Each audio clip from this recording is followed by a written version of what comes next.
남다 수좀 세제 사제 된된 밤에 링고베제 시라우니 된 함에 조근서 도저 통군 졸라자사로 좀 조안나 과다냐베 심진 담제 땡게도 남신 라나메 바양다고 조베 상지제 고만은 모체라 진이전 고벌자 디체도 사단제 차에 대과천 보주 상남만으로와 수신도 냥솔랑버 지우 냠도 통말 군농 장주초도 투를 무지제방 온도 레버 설답데 셈브르 나와슈. Good morning, ladies and gentlemen. I don't see you, but I hope you are there. Okay, you are there. Now, I will make a very short the teachings of this Kadampa because of the time, a shortage time. Now, the Tibetan word lo jong. Lo is a mind, jong means train, so which means we train our mind. So everybody knows this, right? So you're all very familiar with this word. You are very familiar with the teaching of the Lojong, but I here as a reminder, I'm a reminder, so I'm reminding you this mind training. Now, 7-point mind training, I can't go through, but I will make it short. Number one is a groundwork, which you call preliminary practice. And the groundwork, which means instruction on what supports Dhamma practice. We do Dhamma practice, and we need supporter. So the groundwork or preliminary practice or the foundation supports our Dhamma practice. So for this, we reflect on 4 contemplations. There is the difficulty of obtaining a free and a well-favored existence, death and impermanence, and then the consideration of the shortcoming of the secular existence or the samsara. These are very simple. In general, the teachings of the Kadampa is very straightforward and a very precise and a very direct.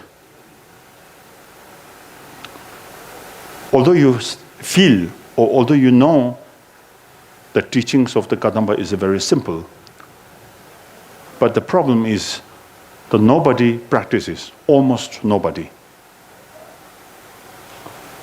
Therefore, the teachings of the Kadampa is very straightforward, very direct, and very precise. So we need to walk at these contemplations, 4 contemplations, so that they definitely become part of your thinking and your understanding and your practice. And for this, we need a continuity, the practice of continuity. We should energetically train ourselves in this kind of training or thinking. The problem is we value the Dharma, we value the mind training, and we understand very well what does mind training mean. But the actual problem is the lack of bringing them into the path of a practice because of the distraction, the mental distraction, negative habitual tendencies from the beginning list of this secular existence. We hear Dharma, we practice Dharma, we meditate Dharma, we train our mind, we collected teachings from here and there, but the lack of a practice, the lack of bringing them into the practice, mingle yourself with the practice. So this is our problem. So now the teachings in the Kadampa tradition is just a very direct teaching. So therefore, meditation is needed. Rather than study, rather than contemplation, but meditation is needed. Meditation is a very serious the method to transform our negative mind into the perfect and excellent mind. The transformation means we make change our mind, our basic mind, our deluded mind, our polluted mind. Our mind is polluted. By applying the meditation method, eventually or gradually you are able to bring your mind into the real Dharma, into the genuine Dharma, into the perfect Dharma practice. Simply reading Dharma books is not practice. Simply hearing Dharma teachings are not real Dharma practice. If you are able to bring those into the path, then that's the real Dharma practice.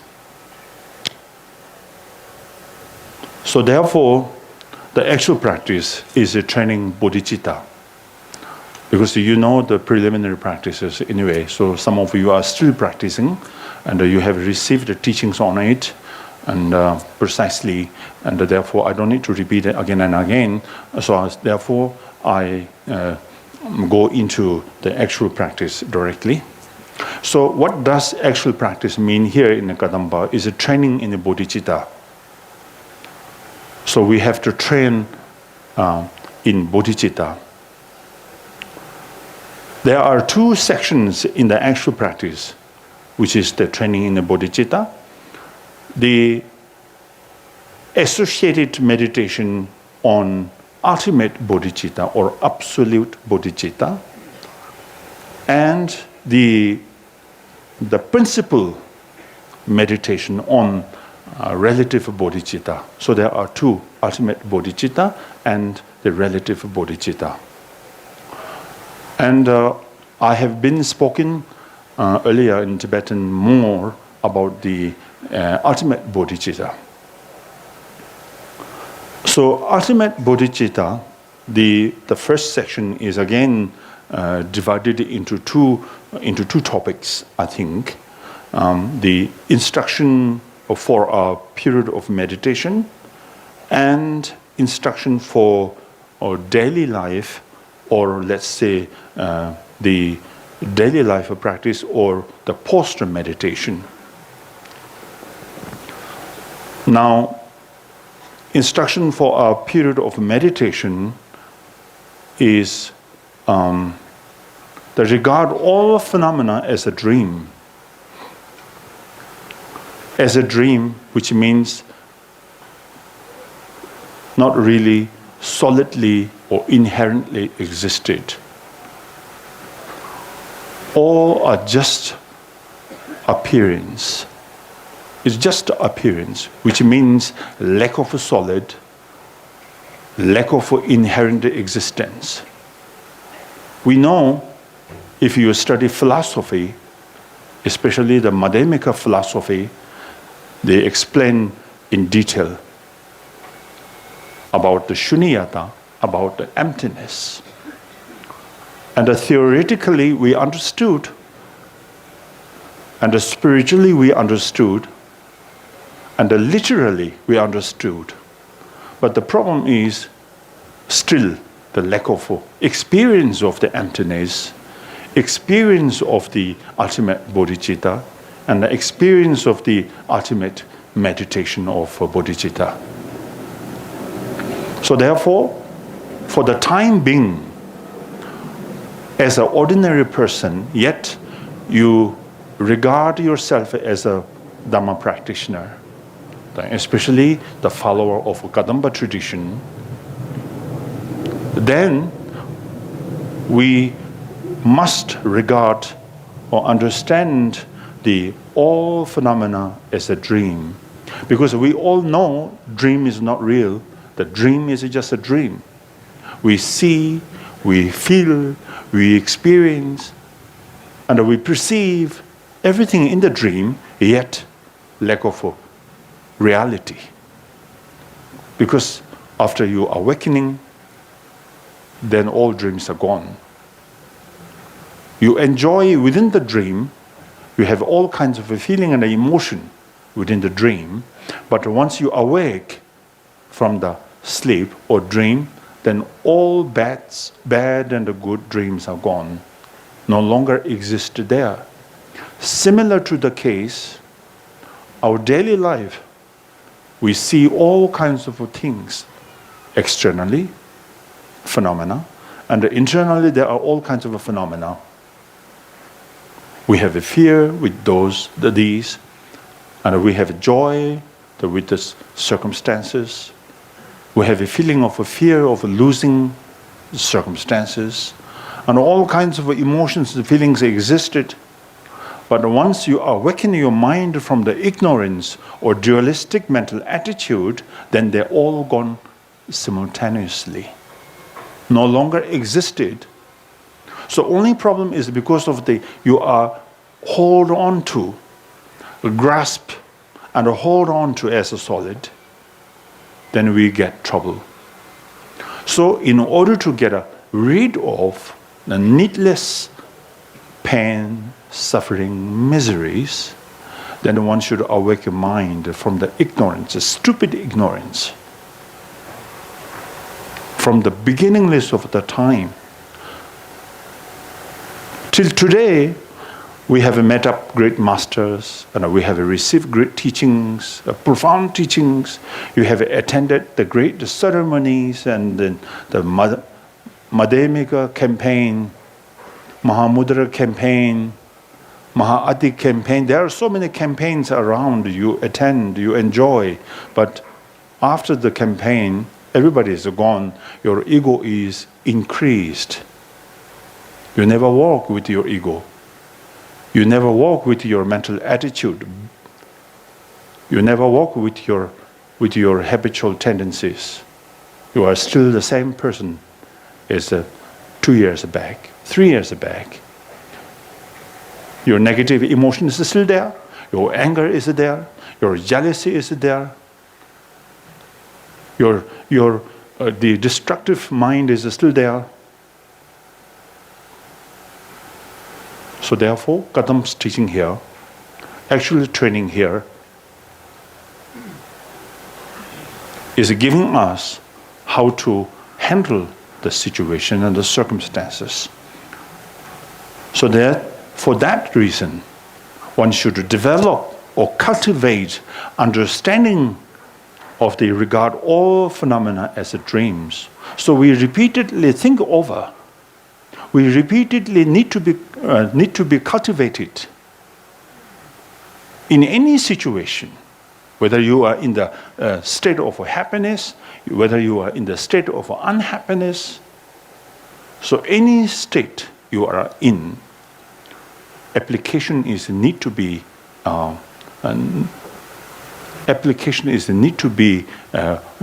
bring within your attitude.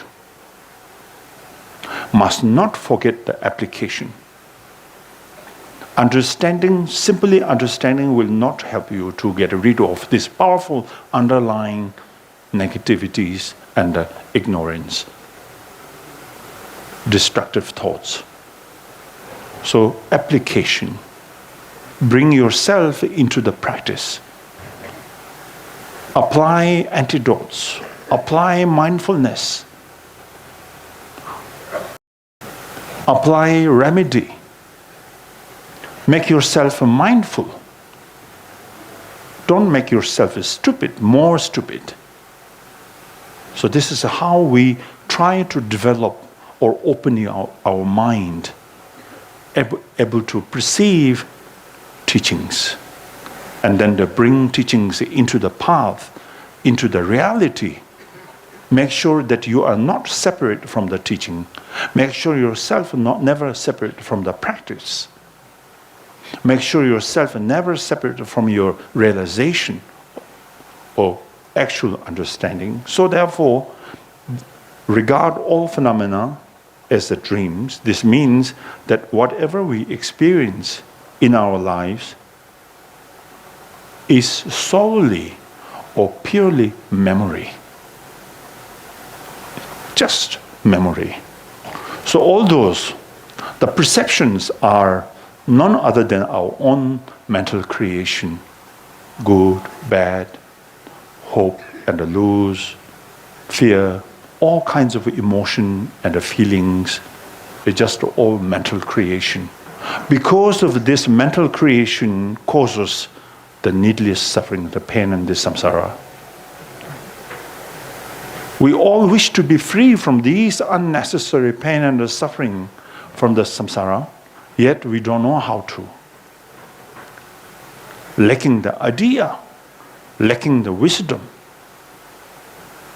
and lacking the method. Because you are not awakening your mind, you are still wandering in this samsara. What we can do only, we just say, oh Buddha, oh Dharma, oh Sangha, oh Guru. Think of us, look after us, save us. They can't save you simply. Because as the Buddha said, eventually, ultimately you save yourself. You are your own friend, you are your own enemy. No one else. So therefore, the perceptions are none other than our mental creation. In the same way, you can see that you hate your enemy, you love for your friends. Then your attitude towards wealth, the name, the reputation, the benefit are all a part of the discursive thought. These are all discursive thoughts.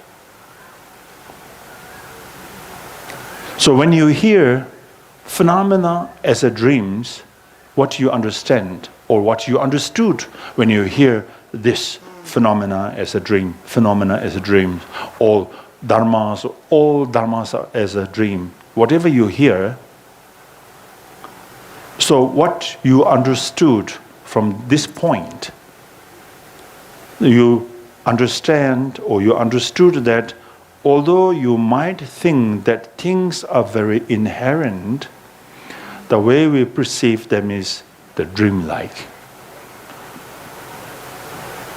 You see something beautiful, you see something attractive, seemingly looks solid, inherent, and a true existence. But then you should realize at the same time these are just a dreamlike. Like in the dream, I see beautiful things, ugly things, and I hear good things, I hear bad things. Within the sleep, within the dream state, are all seemingly truly existed there. Once you awakened from the sleep, then they are all gone, right? This is a very good example, actually. It's a simple example, but it's a practical example. If you pay attention to these kind of examples, these examples give you a good message and a good example. So there you can analyze our daily life.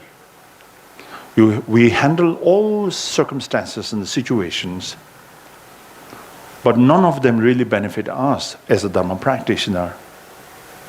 Did you ever notice, after you receiving profound teachings, did you make any changes? Your basic mental attitude. Did we? Are we? We didn't. You sit on a cushion in the temple, you do meditation, you tend to be changed to things momentarily, but you can't. You are hoping something, you are expecting something, but the practice itself doesn't really help you to change at all. Moreover, sometimes the ego, negative thoughts, discursive thoughts increased. That means you are not working with your ego. You are not working with your emotion. You are not working with your discursive thoughts. Pretendly you are doing practice. It's just a pretend. You are not really doing practice. You and your ego always live there separately. You are not taking care of yourself. You tend to study, but this study doesn't really bring as a remedy to the ego. You do contemplation. This contemplation doesn't really come to the ego. Never touch the ego. You do meditation. Meditation is simply you try to focus your mind on some object. You never thought about ego. Such a powerful, invisible, underlying existence you call ego is always there. In fact, you are helping ego because each and every practice you do, you increase your pride, your ego, your anger, your aggression. So you become more aggressive after certain practice you've done. Let's say I have spoken to the Tibetan just now, because those who do retreat 3 years or 4 years, 6 years. So after completion of the meditation or retreat, so their ego never change. Is it still there? So similar, in this teaching, mind training, they keep reminding us, we notice our practice. We pay attention to our practice. Our retreat is our daily life. Our daily life is our retreat. Open your mind, be mindful, keep mindfulness and alertness, whether you are alone or in the crowd. You sit as meditation, or you are reading, or you walk around. Every time, each and every time, we pay attention and remind ourselves, analyze our attitude, examine our attitude. So, as it says here, phenomena as dreams mean that although you might think that things are very inherent or solid, but the way we perceive them is dreamlike. So we keep this in mind. Somebody criticizes you, then immediately you apply the remedy, say, oh, this is just like dreamlike. If somebody press you, then immediately you think or you tell yourself that, oh, this is just like a dreamlike. It's a dreamlike. So the external phenomena are simply our mind's projection or the manifestation of the confusion. Our basic problem is the confusion, so we are working with the confusion. In the ultimate bodhicitta training, we fight against ego and the confusion. Confusion is the source of all the rest of the problems. So the mind training means we are working with the confusion. It doesn't mean the confusion is our enemy, but rather try to make confusion as a friendly and bring confusion into the path of the practice. If you are able to do that, then the confusion helps you to open your wisdom, to strengthen the power of the wisdom. And you can learn more, you can realize more, and you can understand more and more, deeper and deeper level. Not only with the study and the contemplation, but rather meditation. Meditation goes into the deeper, so therefore your wisdom is more strengthened and more powerful, that you can cut through all these unnecessary pain and miseries. Because you have been cut the source of the problems, that is the confusion. In the end, they are not actually existent in any way whatsoever, but are like the appearances in a dream. Then you look at your own mind, examine the nature of unborn awareness. Look at your own mind, basic mind. It's a simple awareness, nothing. It's just a mind.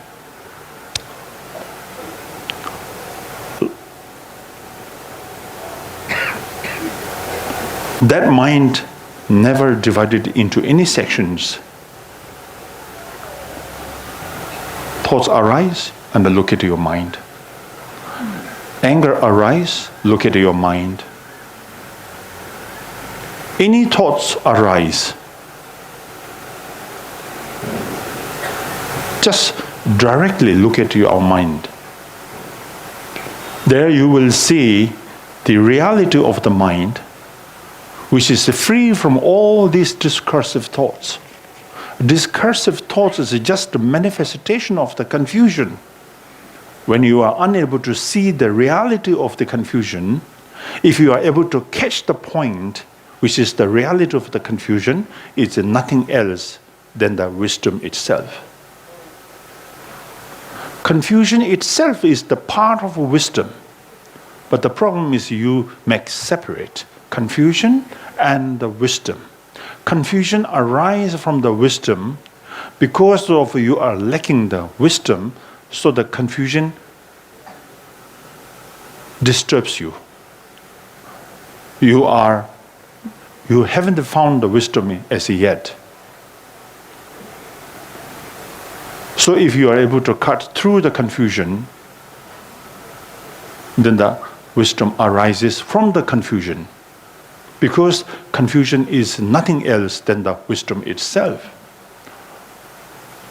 When your mind is disturbed by the dualistic attitude, then you are seeing as a confusion and you are unable to see the wisdom. Through the training of your mind, especially the ultimate bodhicitta training of the mind, then you are able to see the confusion as the wisdom. Because you are awakened fully, your mind, and the wisdom is fully awakened, the confusion is gone, no longer existed there. It's mingled, the confusion with the wisdom. In Vajrayana, it's called the mind of a Vajra, or Vajra mind. Why is a Vajra mind is never born? As it says here, it's an unborn mind. Never abide anywhere, and never gone anywhere. No born, no abide, and no cessation. Free from all these three notions, the birthless, because never born, your ultimate mind, and never abide, because it's never born, and never ceased, because it never abide. It's pervade all phenomena, samsara, nirvana. These two notions, samsara and nirvana, is just still the manifestation of your confusion. Once you are able to break or uproot this powerful confusion, then the neither samsara or no nirvana is existed. If you are able to see or realize your own mind is a Buddha, is it pure? Your mind is pure, therefore we call it a Buddha. This is simply your basic mind. If you take care of your basic mind, not let be destructive or attractive or distracted. If you keep your basic mind safely,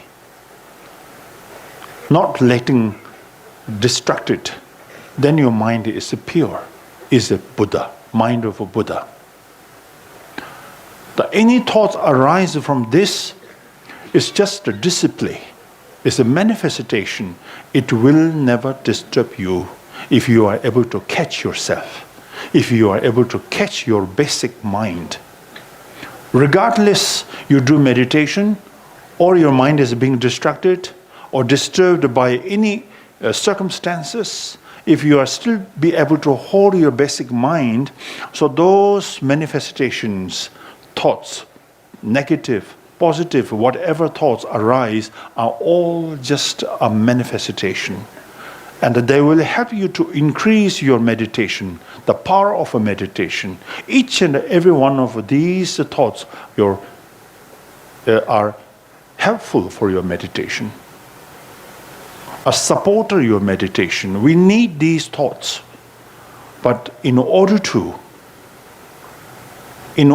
bring these thoughts as a supporter, one should cut through the grasping on it. One should cut through the distraction. One should cut through the holding on to solidly or inherently. One should break this idea. One should break this thinking. Then your basic mind become very simple. You will be more enjoyable. You will be more joyful in your daily life. You can still have your daily life. You can walk around, you can eat, you can talk, and you can enjoy all kinds. But best part is no longer disturbances there. Our fear is a disturbance, isn't it? You always feel something is disturbing me, therefore I need to do meditation.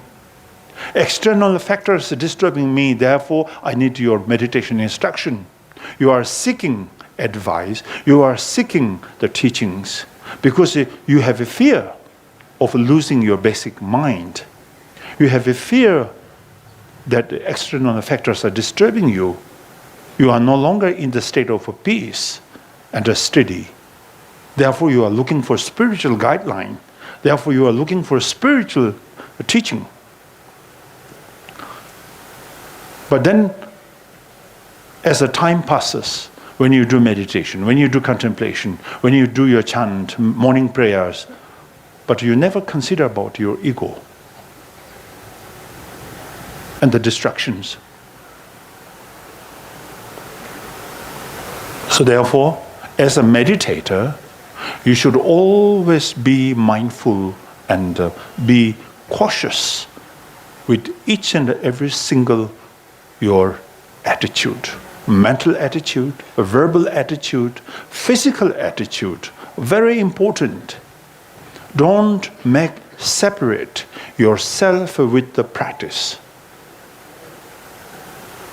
You support yourself, you help yourself, you try to free yourself from the suffering and the pain by only one method, which is the mindfulness and looking at your mind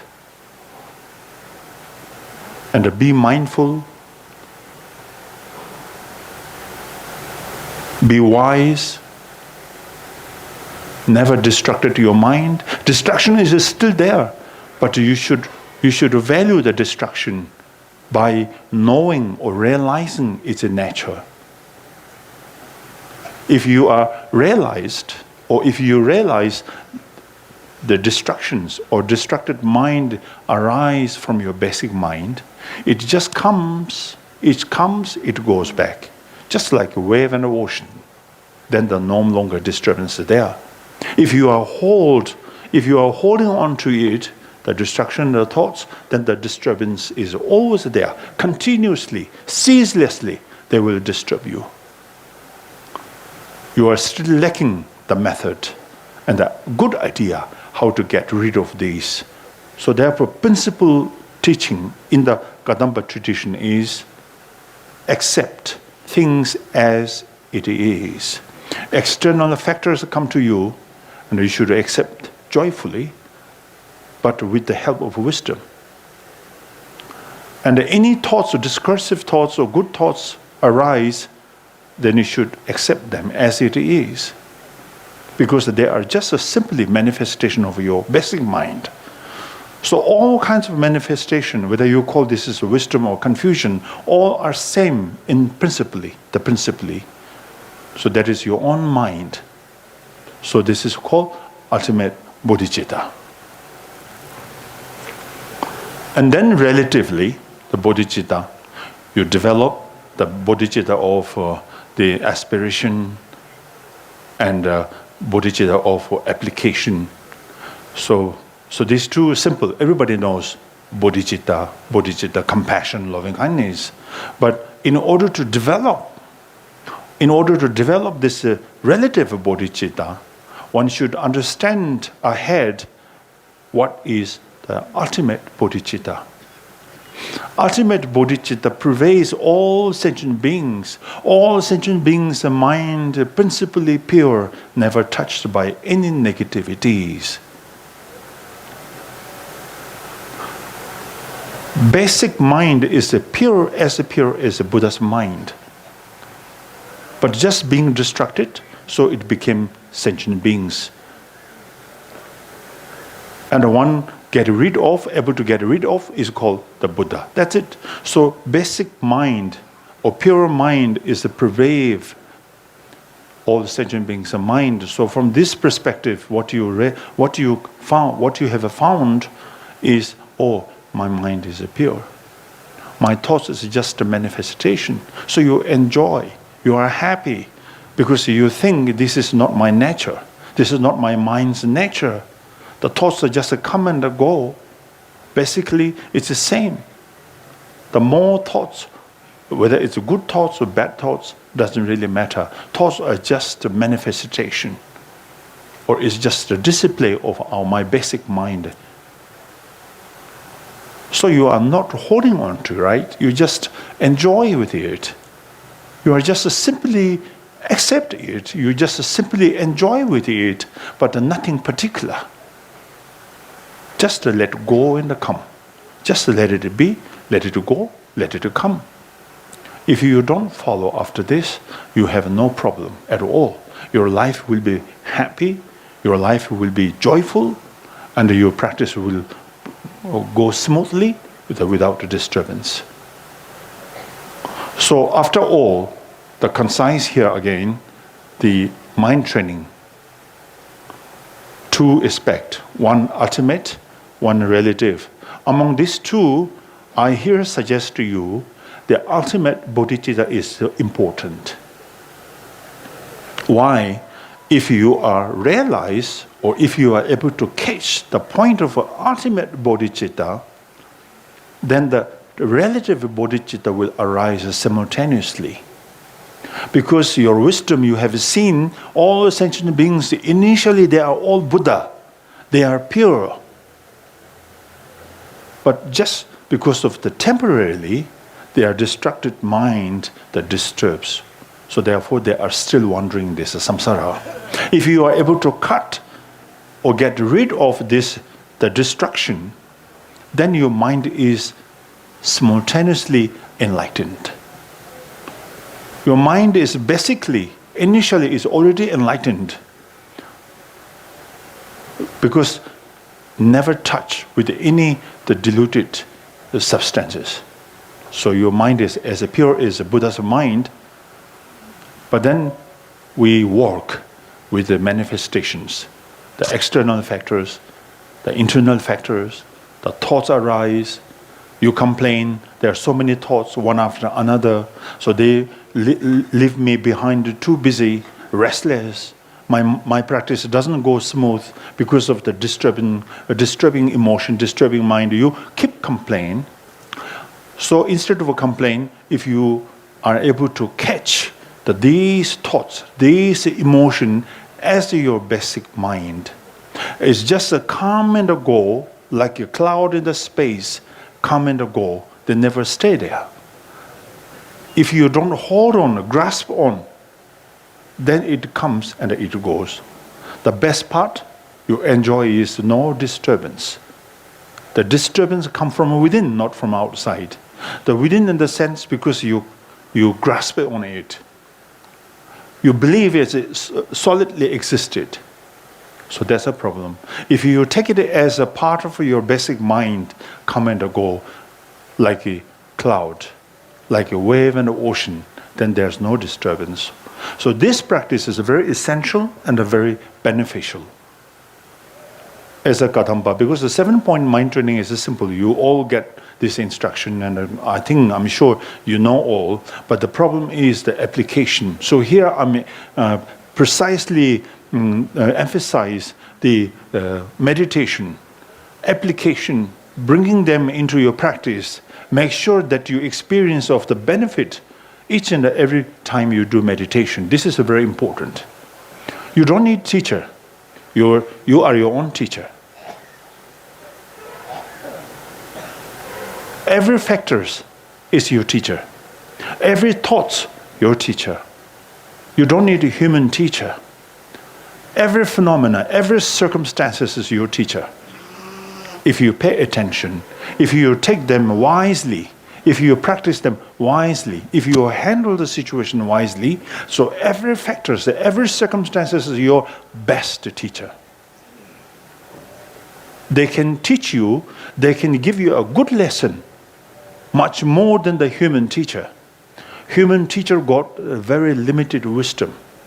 If you open your mind and handle the situation carefully, every phenomena, every circumstances give you a profound lesson. Every day you can learn something that gives you joy, confidence, determination. Therefore, you have to be very decisive to work with the every circumstances. Don't make any partial. Don't make any particular. Your life is happy if you are able to handle the circumstances carefully and wisely. So this is the essential teaching of the Kadampa. 7, 6, 5 number is not important. Kadampa teaching is beyond the number, is beyond the counting numbers. It is something momentarily or simultaneously. Every situation come to you, you accept joyfully. Open mind. Look at with the wisdom. Don't make yourself down. Don't let external factor rule you or control you. You should control them. You should control the external phenomena. You should control the internal factors, thoughts. Every situation come to you if you regard them as your teaching, as your teacher, as your method, as your remedy. Then you don't need human teacher or master any longer. Therefore, Buddha says you are your own spiritual master. You are your own enemy. No one else, nothing else. You are your own spiritual master, which means you have heavy responsibility. If you love yourself, if you want to protect yourself, if you feel that you don't want to live in this samsara, you want to be free, ultimate free, absolute free, then the only method existed for you or to you is handling the situation carefully. For this, you need a continuity, the practice of a continuity. Regardless what situation occurs, tell yourself, remind yourself. Don't be forgetful. Session is 24 hours. There's a nothing special session, so-called 1 hour session, morning session, evening session. This is a stupid session. Wise session is every time you pay attention, you become mindful, then you handle the situation. You look at outside, you look at the object of outside, you look at your mind. That's your ultimate session. This session is more powerful than your regular session. So the 24 hours is the Kadamba's teaching. Your physical movement, your verbal action, your mental action are all Kadamba's teaching. So movement itself is the teaching. The discussion is nothing. Conversation is nothing. If you open up your mind, if you be yourself as a person of wisdom, that's it. Kadampa masters convince you to do this. They convince you be a wise. They never convince you say read the book. They never convince you do more conversation or discussion. Discussion leads you nowhere. Sometimes the discussion leads you to wrong direction.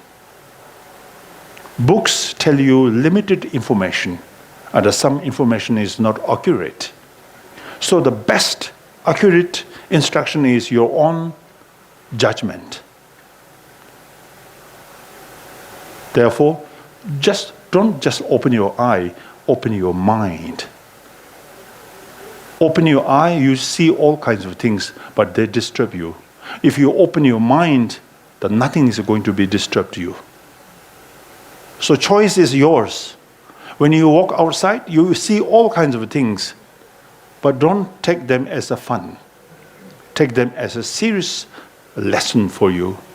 You think or you believe, you tell yourself, I'm a mind trainer.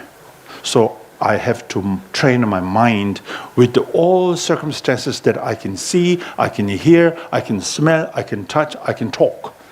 So whatever activity you do, these all activities as a part of your practice, your meditation. So in this, you cut through your regular sessions. You don't need sessions, you don't need retreat.